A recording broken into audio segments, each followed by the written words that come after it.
तो सूरत के पास एक ड्रैगन फ्रूट का फार्म देखने आए हैं हम। पीयूष भाई हैं हमारे साथ में। इनका जो इसमें ट्रेलिस सिस्टम में जो वायर लगता है उसकी डिटेल ये बताएंगे। बेसिकली वो पर्पस था कि कितने टाइप की होती है। कोई बताता है 2 वायर लगते हैं, कोई 4 वायर हैं, 6 वायर। तो मैंने कहा भाई देखते हैं डिफरेंट में क्या फ़ायदे होते हैं, क्या नुकसान होता है। इनका तो वायर का ही तो ज़्यादा से ज़्यादा बताने की कोशिश करेंगे कि ज़्यादा लगाओ, ज़्यादा वायर बिकेगा। बिजनेस हर आदमी सोचता है इस चीज़ को, कोई बात नहीं है। दूसरे मेरे साथ हैं हितेश भाई। इनका ये फार्म है 1 एकड़ से थोड़ा कम है और ट्रेलिस वायर पे है। हितेश भाई ये आपने दिसंबर 2020 में इसमें 25 तो 3 साल हुए फिर आज तक। तो पहला प्रोडक्शन आपको मिला 22 में। 22 में मिला पहला प्रोडक्शन, और प्रोडक्शन था जुलाई से लेकर नवंबर तक। कितना प्रोडक्शन आया था इसका? पहले साल 13 टन आया था और इस साल कम आया। बारिश कम हुआ ना, इसलिए। कितने का बेचा फिर इसको? 150 रुपये में। 150 रुपया किलो। 18 लाख 18 लाख का होता है। 1 एकड़ भी मान के, 1 एकड़ पूरा है। इसको वो रिंग वाला भी है ना हमारा, थोड़ी अच्छा रिंग वाला है, इसलिए 1 एकड़ अच्छा, हो रिंग गया वाला। ये ट्रेलिस पे है। ये इसमें अच्छा, इसमें कितने पौधे लगाए हैं आपने टोटल?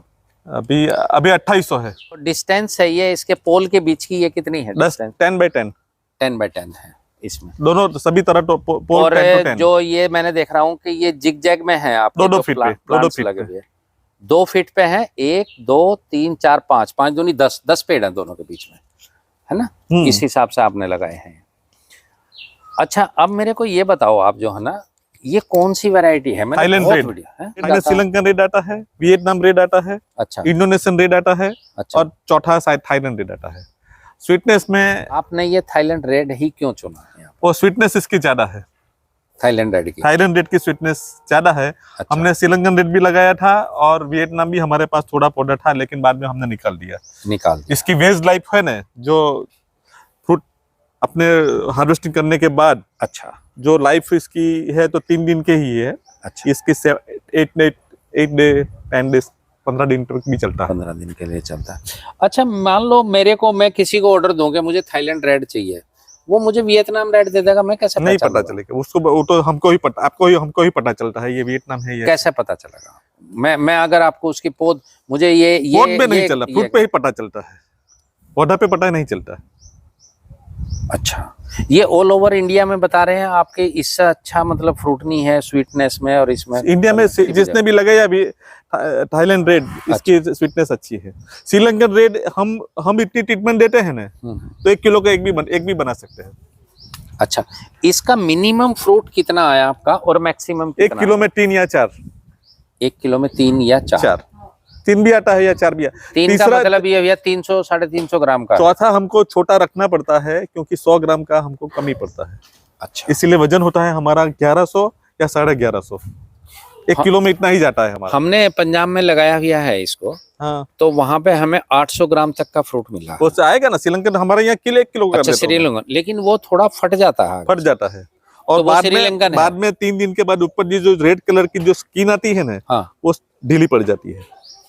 इसमें नहीं पड़ेगी? इसमें नहीं पड़ेगी। इसका फ्रूट देख सकता हूँ मैं? अभी तो होगा नहीं, बाजार में भी नहीं मिलेगा। नहीं मिलेगा। जैसे ये है ना, तो मैंने एक से मांगा कि मुझे ये प्लांट चाहिए, उसने मेरे को बहुत सस्ता कोट किया, उसमें ये बहुत पास थे ये। हाँ, तो है ना ऐसी वैरायटी, है ना?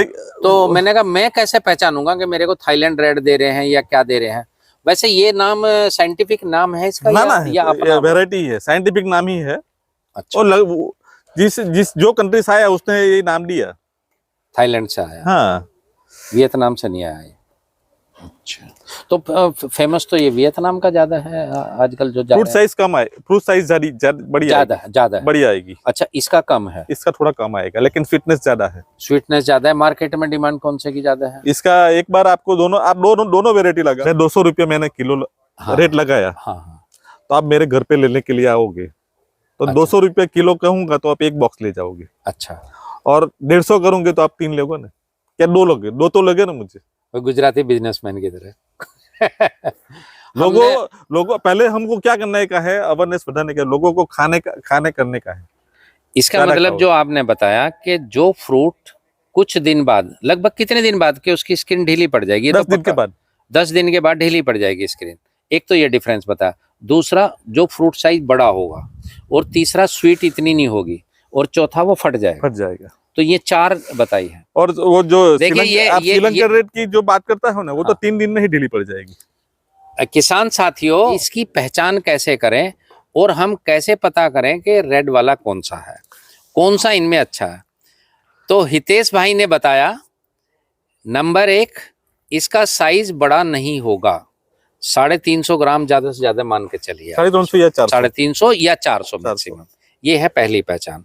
दूसरी पहचान, 10 दिन बाद अगर दोनों फ्रूट्स को रखेंगे तो ये जो थाईलैंड रेड है, इसकी स्किन नहीं ढीली होगी, दूसरों की ढीली हो जाएगी। यह है दूसरा अंतर। तीसरा इन्होंने बताया कि स्वीटनेस इसमें सबसे ज्यादा है। चौथा अंतर है कि ये फटता नहीं है, जबकि दूसरे वाले वो फट जाते हैं। और इसीलिए जब हमने इसे बढ़ाने का कार्यक्रम बनाया और जो प्रॉब्लम आई कि वो ना आए और हम ज्यादा से ज्यादा लगाएं, आमदनी बताएं, हितेश भाई से हमने ज्यादा, हमारा थोक में मंडी में गया है, जो हमारा 160 रुपीज केजी का एवरेज आया, 200 रुपए से लेकर 150 130 तक भी बिका है, 130 हाँ भी बिका है। तो 160 का एवरेज आया है, जबकि ये 150 1 केजी के बॉक्स में करते हैं। एक बॉक्स देख लेंगे हम थोड़ा सा, खाली बॉक्स। इसमें जो कहते हैं कि सबसे ज्यादा गोबर होता है ना, गोबर की करते हैं। मैं गोबर के अगेंस्ट हूँ, है ना, मैं कहता हूँ नहीं, मैं तो कहता हूँ वर्मी कंपोस्ट डालेंगे। इसमें गोबर की खाद क्यों ज्यादा डालते हैं, आप ये मेरे को इसका उत्तर दीजिए। गोबर से हमें कार्बन मिलती है, कार्बन हम कहीं और से भी ला सकते हैं, ठीक है ना सर। न्यूट्रेंट मिलता है, नाइट्रोजन मिलती है, फास्फोरस मिलता है, पोटास मिलता है। जब हम पौधे को ये चीजें देते हैं किसी फॉर्म में, तो जब वो टूटती है, जो पौधा लेता है आयनिक फॉर्म में लेता है, और उस टाइम आप ये नहीं बता सकते फल के अंदर जाकर कि ये गोबर से आई है या नहीं, पता है ना, नहीं। मैं आपने आधा उत्तर दिया है, मैं बताता हूँ, जहाँ हो सकता है मैं भी गलत हूँ। इसमें पीएच का बहुत बड़ा रोल है कि इसका जो पीएच है वो इन्होंने बताया 3.5 से लेकर 6 तक अगर होगा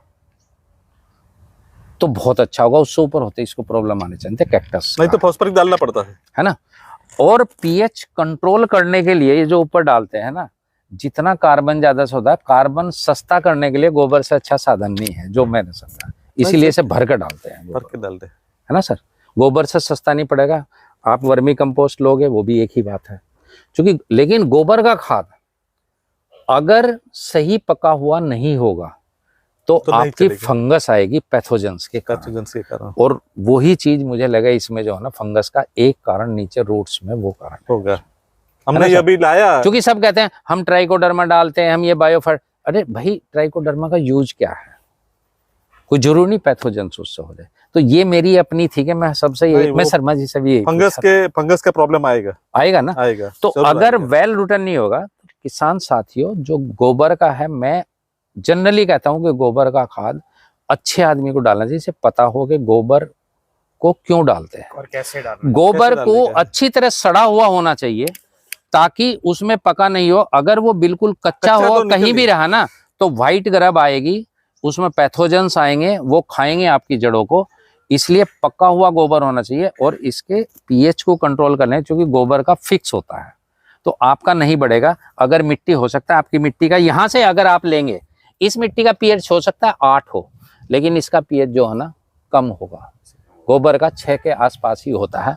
अच्छा, गोबर में क्या क्या मिलाते हैं? अब जो एक ह्यूमिक एसिड हो गया, एग्री ग्रोथ प्रमोटर है, हाँ, कार्बन भी आता है, हाँ, कार्बन तो गोबर से मिल गई पूरी जो है ना हो गया उसमें।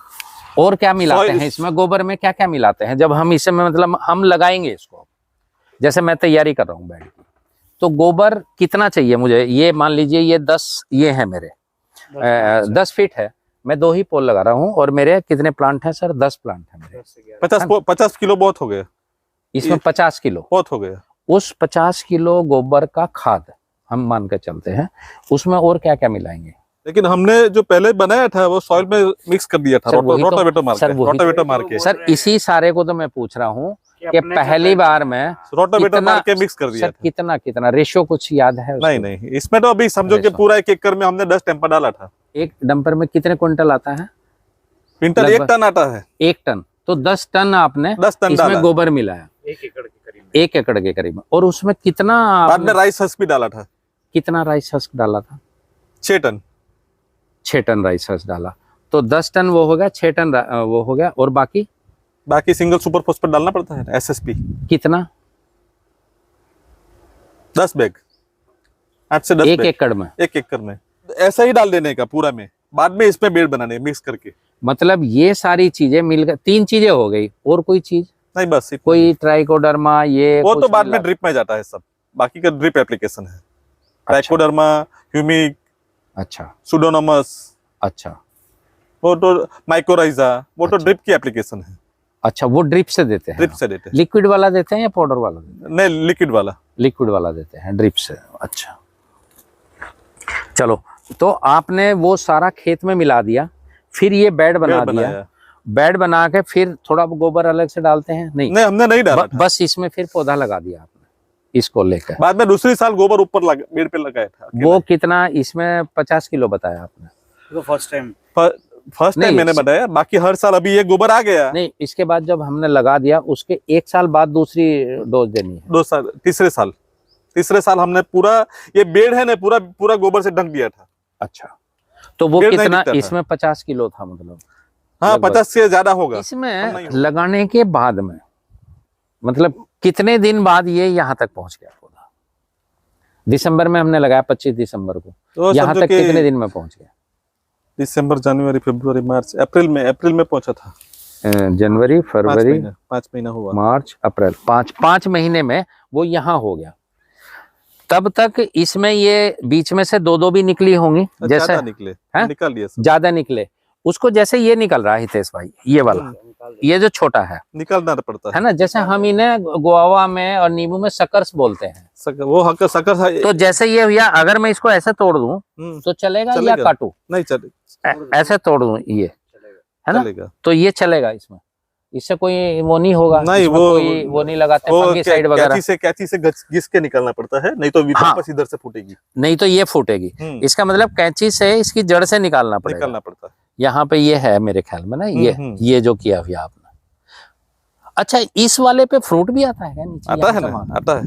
अच्छा, आपको लगा होगा कि जो जैसे ये ऊपर करते हैं हम, एक तो ये बड़े हो जाते हैं, बहुत बड़े बड़े, एक छोटे छोटे होते हैं, जैसे ये छोटा है इसमें ना, ये वाला। इनमें से कैसे पहचानना है कि भाई कौन से को काटना है, कौन से को रखना है? जैसे ये तो काट दिया, ये चल पड़ा, इसको तो रखेंगे हम, इस पे फ्रूट आएगा। इस वाले में जो है ना, ये कई हैं, इनमें कौन से को काटना, कैसे? नहीं काटेंगे तो अभी कहीं नहीं चले तो फ्रूट तो आएगा ना। अच्छा, फ्रूट तो आएगा ना। और ये जो इतना लंबा है, ये आपने यहाँ से क्यों नहीं काटा? यहाँ से क्यों काटा? इस साल रहने दिया, सब निकाल दिया ना, ये निकाल दिया, इधर से निकाल दिया, इधर से निकाल दिया, बाद में खाली हो जाएगा। अच्छा, देखो, ये तो इतना लंबा आया है, 3 फुट का होगा, ये छोटे छोटे पोर्शन में आ रहा है, ये क्या रीजन है इनका? जो कुछ इसमें डिफरेंस है या ये अपने आप ही आता है? ये सब से ना, ये जो काटा है ना, तो इधर तक की थी। अच्छा, ये नीचे रह गई थी, इसीलिए कम हो गई। ये अभी साइज बड़ी, ये वाली जो थी यहाँ तक थी, हाँ। तो ये काट दिया आपने, ये रख लिया। हाँ, और अगर मैं इसको काट देता और उसे आधे काट देता तो भी चलेगा, कोई फर्क नहीं था? कोई फर्क नहीं पड़ता। हाँ, जैसे ये वाली देखिए, इसमें 2 हैं, ये आपने ये कर दी, तो अगर मैं इसे यहाँ से काट देता कोई फर्क नहीं पड़ता? कोई फर्क नहीं पड़ता, लेकिन ये अभी रहने दिया, सब खुला है। हाँ, तो इधर 3 फ्रूट आएगा ना। अच्छा, इस पे फ्रूट आएगा, यहाँ 3 आएगा। अगर यहाँ से काट देते तो 1 फ्रूट कम मिलता। 2 फ्रूट इधर भी आएगा, 1 इधर भी। तो फिर इस पे भी मिलता? ये छोटी थी, चलेगा ना, ये छोटी थी इसलिए वो नहीं किया। प्रूनिंग में मतलब यही है, थोड़ा खुला करने का, जो स्टिक रहने देना, तो वो इस पे कोई मतलब। और ये फिर ऊपर को चलेंगी तो ये आएंगे इसमें, ये सबसे ना 2 महीने के बाद आओगी ना, हाँ, तो पूरा बैठ जाएगा वजन से। अच्छा हितेश भाई, ये मैंने कई तरह के देखे हैं। हाँ, ये जो ट्रेलिस सिस्टम है आपका, नीचे 2 वायर हैं, मुझे इसने पीयूष भाई ने बताया था, नीचे 2 वायर हैं, ये 2.5 mm के हैं शायद। 1-1.5 mm के, 2 हैं ये। हमारा तीसरा भी था नीचे, तीसरा भी था, शुरू में लगाते हैं, बाद में निकाल दिया। उसकी जरूरत पड़ती है शुरू में, अगर ना लगाए तो? प्लांट पे स्टिक को बांधने के लिए बाद में निकालना पड़ेगा। बाद में निकाल दिया। नहीं, हमको वो हर्बिसाइड निकालने के लिए हमने निकाल दिया। हाँ। क्योंकि क्या है, जो फर्टिलाइजर और गोबर डालने के लिए तकलीफ पड़ती थी, इसलिए निकाल दिया इधर को। हाँ, अच्छा, मतलब ये जो है ना, एक नीचे था यहाँ पे, जो इससे 6 इंच ऊपर था, है ना, फिर फर्टिलाइजर डाला, वो दब गया, वो निकाल दिया। शुरू में इसलिए जरूरी है कि पौधे को सपोर्ट ये देना वाले पड़ेगा। काने में था, ये वाले दूसरे वाले काने था ना। हाँ हाँ यहाँ था। तो अब ये एक तो ये 2.5 mm के वायर हैं, 1.5 mm का, ये 1.5 mm का, 1.5 mm का। अच्छा, और ये एक आपकी एंगल आयरन है, ये है, और ऊपर जो है ना कितने लगाए आपने? 6 वायर लगाए। ये कितने mm का? 2.5 mm का, 3.5, ये 3.5 3 mm का, ये 3 mm का है, और ये 1.5 mm का है। तो ये लोड को ले लेगा? मुझे तो ये बड़ा दबा हुआ ऐसा लग रहा है। नहीं कोई बात नहीं, बहुत वजन था। अच्छा हितेश भाई, एक चीज और बताओ, इसमें कोई प्रॉब्लम ऐसी लगी आपको जो है ना, किस चीज से, मतलब जो है ना, हमें सबसे ज्यादा ऐसा कहते हैं फंगस आती है, इसमें फंगस आती है, कब आती है ये कोई नहीं बताता। बारिश के मौसम के बाद आती है, ज्यादा बारिश से फंगस आती है? बारिश के मौसम के बाद, बारिश के मौसम में आपको अच्छा वाला फंगीसाइड देने, फ्रूट के लिए भी लेना पड़ेगा और स्टिक के लिए भी लेना पड़ेगा। ज्यादा बारिश खतरनाक रहती है, मतलब जो ज्यादा दिन तक फ्रूट पीले पीले पड़ जाते हैं, फ्रूटिंग। अच्छा, 2 दिन में तो 1 दिन में पड़ेगी तो उस पर कुछ प्रॉब्लम नहीं है। अच्छा, 4 दिन 5 दिन ज्यादा पड़ती है तो समझो कि ये सब इधर बडिंग आ गया। हाँ। ये इधर से ना पूरा बडिंग आ गया, 1 आया, 2 आया, 3 आया, 4 आया, 6, इसमें 6 आ जाता है। हाँ हाँ। तो बाद में ये सब में फंगस लग जाता है। अच्छा, बाद में सभी पीला पड़ जाता है, या 3 या 2 पड़ता है।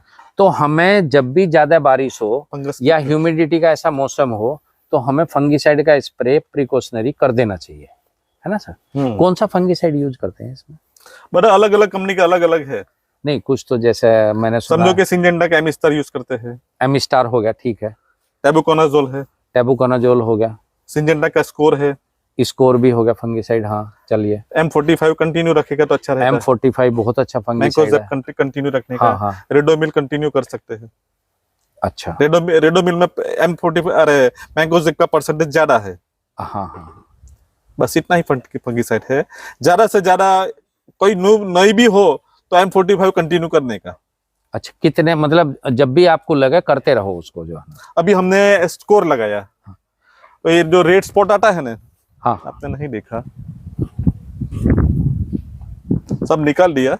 ये अच्छा। जो ये रेड कलर का स्पॉट आता है। हाँ, ये होता है, ये दिखाया कहीं, उसमें दिखाया। ये जो रेड स्पॉट है, हाँ, ये रेड स्पॉट है। बाद में गर्मी के मौसम में रेड स्पॉट बढ़ेगा। तो ये जो रेड स्पॉट है ये फंगस की निशानी है। अगर आपने इसमें स्प्रे नहीं किया तो ये बढ़ जाएगा और इसके लिए बहुत खतरनाक। जो बर्निंग हुआ ऐसा लगता है ना, वो पोछा पड़ जाता है, इसको क्या बोलते हैं आप? किसको? जो ये स्टिक है ना, हाँ, तो इधर ऐसा स्पॉट बड़ा हो जाता है। हाँ, बड़ा हो जाता है। बाद में वो चक्कू से संभालना पड़ता है। हाँ, मतलब अगर आपको स्कोर गल जाता है उसको, जो स्कोर से रिजल्ट अच्छा रहता है। अच्छा हितेश भाई, ये बताइए, इसका जो आपने प्लांटेशन किया, ये रिंग वाले का, जो एक पोल पे जो हमने 4 प्लांट किए, आपने किए दिसंबर 2020 में, है ना? तो जुलाई 22 में, यानी 18 महीने बाद, इस पे कितना प्रोडक्शन आएगा? पहले साल 12 किलो आएगा। तो 12 किलो तक आ सकता है रिंग सिस्टम में, एक पोल पे। हाँ, तो वो कुछ, मतलब चाहे इसके ऊपर दिखाई दो या कैसे, मतलब रिंग पूरी भर जानी चाहिए, रिंग दिखनी नहीं चाहिए, ऐसा कैनोपी हो जाना चाहिए। यानी 4 निकलने के बाद में पूरी रिंग सही होकर रिंग बन जानी चाहिए। रिंग बनने से मतलब क्या, जैसे हम कहते हैं कि वो सीमेंट की रिंग जो दिखनी है तो वो दिखनी बंद हो जाएगी, तो समझो कि पूरा कैनोपी बन गया। हाँ, अच्छा, उसके बाद फिर 2024 में, उसे नेक्स्ट ईयर कितना होगा फिर उसमें? वो 14 से ऊपर आएगा, 14 से 18 किलो। 14 से 18, और फिर उससे अगले 20 किलो तक जाएगा। 20 किलो पे जाके स्टैटिक हो जाएगा। नहीं, ज्यादा जाएगा, आपकी कैनोपी मैनेजमेंट अच्छी रहेगी तो जाएगा, तो ज्यादा जाएगा। फिर भी आप 20 भी, ये कह रहे हैं कि 24 तक चला जाएगा, फिर स्टैटिक हो जाएगा, लेकिन आप 20 भी मान के चलते हो तो बहुत अच्छी पैदावार है। लेकिन प्रूनिंग कंपलसरी होना चाहिए। कंडीशंस 2 बताई हैं, आप ये मत देखिए कि इतना होगा चाहिए। प्रूनिंग अच्छा होना चाहिए, कैनोपी सही बननी चाहिए, पूरी फंगस से बचाना है, खाद का सही इंतजाम करना है, तो ही आएगा। हितेश भाई, बहुत बहुत धन्यवाद, आपने इतना समय दिया और अच्छी बातें बनाई, और आशा है आपसे फिर मुलाकात होगी। धन्यवाद।